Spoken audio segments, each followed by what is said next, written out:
Assalamualaikum warahmatullahi wabarakatuh. Selamat malam Sobat Horor Klasik dimanapun Anda berada. Semoga pada malam hari ini Sobat Horor Klasik dalam keadaan sehat walafiat dan selalu dalam lindungan Tuhan Yang Maha Esa. Pada malam hari ini saya akan menceritakan pengalaman pribadi saya yang bermula ya dari waktu yang sudah cukup lama, kurang lebih diawali di tahun 80-an dan pada kurang lebih tahun 95 saya kembali bertemu dengan sosok yang sama dan di tempat yang sama. Namun, seperti biasanya, sebelum saya memulai cerita pada malam hari ini, pertama-tama izinkan saya mengucapkan terima kasih kepada Sobat Horor Klasik yang telah berkunjung dan telah mendengarkan cerita-cerita yang ada di channel Horor Klasik. Tidak lupa saya ucapkan terima kasih sebanyak-banyaknya dan apresiasi setinggi-tingginya kepada subscriber yang telah bersedia untuk mengikuti dan mendapatkan cerita-cerita terbaru dari channel Horor Klasik. Dulu ya, ketika di tahun 80-an, ayah saya ini membeli sebuah rumah di perumahan ya yang sampai sekarang masih ditinggali.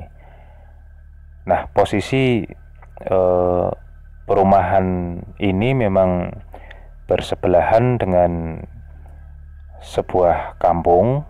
Namun pada waktu itu ya di tahun 80-an perumahan yang ditempati oleh ayah saya dan kampung ini dipisahkan oleh sebuah sungai. Dan pada masa itu belum ada jembatan menghubung. Kebetulan di tahun-tahun 80-an itu memang kondisi alam ya, itu masih sangat terjaga dan sungai itu sendiri memang masih sangat jernih airnya. Masih sangat alami ya. Sehingga memang banyak warga kampung yang mencuci pakaian, mandi, MCK di sungai itu. Dan saya dan teman-teman saya yang dari perumahan pun juga akhirnya lama-lama ini tertarik untuk sekedar berenang ya di sungai. Karena memang pada masa itu sungai itu memang masih betul-betul jernih dan masih banyak ikan ya pada saat itu yang bisa kami temui di sungai tersebut. Sedikit gambaran ya untuk sungai ini.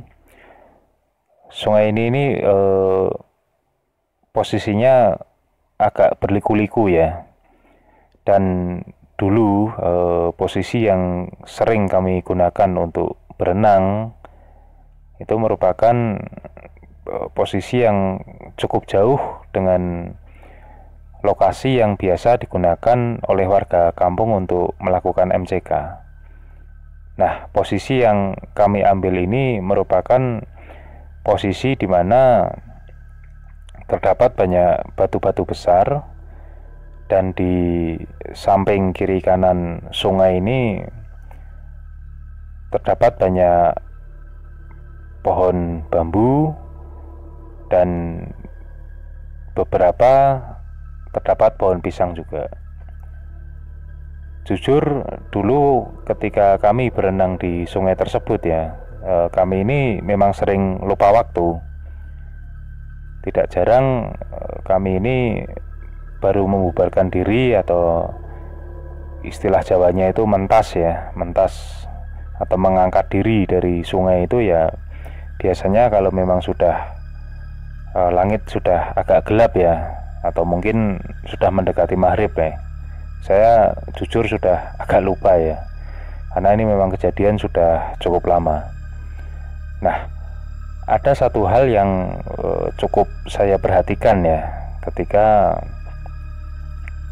kami ini akan mentas menjelang maghrib. Setiap kami ini sudah akan beranjak untuk meninggalkan sungai, mata saya ini sering menangkap satu sosok kakek-kakek yang cukup tua berdiri di salah satu batu yang tidak jauh lah dari kami. Mungkin kalau dihitung ukuran meter ya, mungkin antara 25 atau 30-an meter. Namun mata saya ini masih bisa menangkap dengan jelas bahwa itu adalah sosok kakek-kakek yang menggunakan baju serba hitam dan menggunakan topi caping. Nah, mungkin sobat horor klasik cukup heran atau mungkin meragukan ya cerita saya, sosok menggunakan topi caping tapi kok saya bisa melihat wajahnya. Ya karena memang ketika kami ini hendak beranjak untuk pulang, kakek-kakek tersebut memang tidak pernah berusaha menyembunyikan wajahnya. Dan karena memang beliau ini berdiri di atas batu besar ya, sehingga memang posisi, kalau dihitung ketinggian itu ya memang posisi kami dengan si kakek ini, memang kami ini berada di bawahnya. Jadi meskipun dengan jarak 30 meter pun saya bisa melihat bahwa itu merupakan wajah seorang kakek-kakek. Nah, ada satu keanehan yang pada waktu itu kami tidak menganggap hal itu aneh ya. Namun setelah kami ini semakin dewasa, lama-lama rasa-rasanya hal itu menjadi sangat aneh. Yaitu ketika tepat kami berjalan untuk menuju ke tangga tanah ya. Jadi tanah yang sudah berbentuk seperti tangga, mungkin karena saking seringnya diinjak atau memang sengaja dibentuk, saya kurang tahu. Si kakek tersebut juga berjalan menjauh. Jadi gambarannya ya, kalau sobat horor klasik bisa membayangkan seseorang yang bertemu di satu titik kemudian saling menjauh dengan posisi berlawanan. Nah, kakek itu pun juga menjauh dari tempat di mana beliaunya tadinya berdiri ya di atas batu. Beliau ini meninggalkan tempatnya dengan cara melompat dari batu ke batu lainnya hingga akhirnya menghilang dari pandangan mata kami. Pada waktu itu, jujur, kami yang masih posisi sebagai anak-anak ya, rata-rata masih usia SD pada saat itu, ya menganggap seakan-akan hal itu biasa saja. Hingga akhirnya ketika kami ini sudah, istilahnya logika kami sudah jalan ya, kami baru menyadari bahwa sangat tidak mungkin seseorang bisa melompat sejauh 4 sampai dengan 5 meter. Apalagi itu dari batu ke batu yang bisa dikatakan cukup lembab dan licin ya. Namun si kakek ini melompat dengan cukup lincah. Dan sekali lagi kalau diingat-ingat kecepatannya pada saat beliau melompat hingga menghilang ini, sepertinya memang tidak masuk akal. Namun karena itu terjadi ketika kami masih kecil ya, masih SD, dan logika kami belum sampai ke tahap itu ya, pada waktu itu kami biasa-biasa saja melihat pemandangan itu. Hingga akhirnya lama-lama kami ini sudah semakin besar dan kebetulan di tahun 90-an ya, karena ada pembangunan sebuah kawasan industri yang tidak jauh dari perumahan tempat tinggal kami pada saat itu, sungai tersebut juga akhirnya ikut terkontaminasi. sehingga memang kami juga di samping usia juga sepertinya sudah tidak memungkinkan untuk bermain-main di sungai, juga kondisi sungai pun juga bisa dikatakan sudah menjadi rusak. Nah, lama sekali saya tidak pernah melihat sosok kakek tersebut ya, hingga pada suatu malam di tahun 95-an ya mungkin ya, persisnya ketika saya baru saja pergi dari sebuah tempat berboncengan dengan teman saya. Jadi waktu itu saya mengendarai sepeda motor hendak pulang menuju ke perumahan tempat kami tinggal. Oh ya, sedikit terlupa ya, di menjelang tahun 85 atau 86 ya, itu dibangun sebuah jembatan penghubung. Mohon maaf, saya tadi lupa menceritakan. Jadi sejak tahun-tahun itu memang sudah mulai banyak kendaraan yang melewati jalan tersebut. Meskipun ketika pada malam hari memang sangat jarang kendaraan yang melewati tempat tersebut, karena banyaknya cerita-cerita seram yang berkembang di jembatan tersebut. Pada waktu itu memang saya hanya mendengar apa ya istilahnya, sekilas-sekilas saja ya, bahwa ada sosok yang sering mengganggu pengendara yang lewat sendirian malam hari di jembatan tersebut. Namun jujur pada waktu itu saya tidak pernah tahu sosok apa yang mengganggu para pengendara. Hingga pada malam hari itu di antara tahun 95-an itu, saya yang sedang dalam perjalanan pulang berboncengan dengan teman-teman yang juga tetangga saya ini akan melewati jembatan itu. Ya jujur kami berdua memang tidak ada pikiran apa-apa ya, pokoknya hanya ingin pulang segera sampai rumah, itu saja. Namun sesaat sebelum memasuki jembatan, saya ini cukup kaget karena dari sisi kanan saya muncullah sosok kakek-kakek berpakaian hitam dan bercaping itu, yang muncul persis dari tengah-tengah jembatan dari sisi kanan ya, namun posisinya persis di tengah. Itu tiba-tiba muncul begitu saja, seperti beliau ini berjalan menaiki tangga, dan kemudian beliau ini sampai di atas jembatan ya. Jadi seakan-akan dari bawah ini beliau menaiki tangga dan jembatan ini sebagai puncaknya, dan kemudian beliau ini berjalan begitu saja melintas di depan motor saya. Dan saya spontan jujur pada saat itu karena kaget ya, saya menarik gas agak keras sehingga saya sedikit ngebut ketika melewati jembatan tersebut.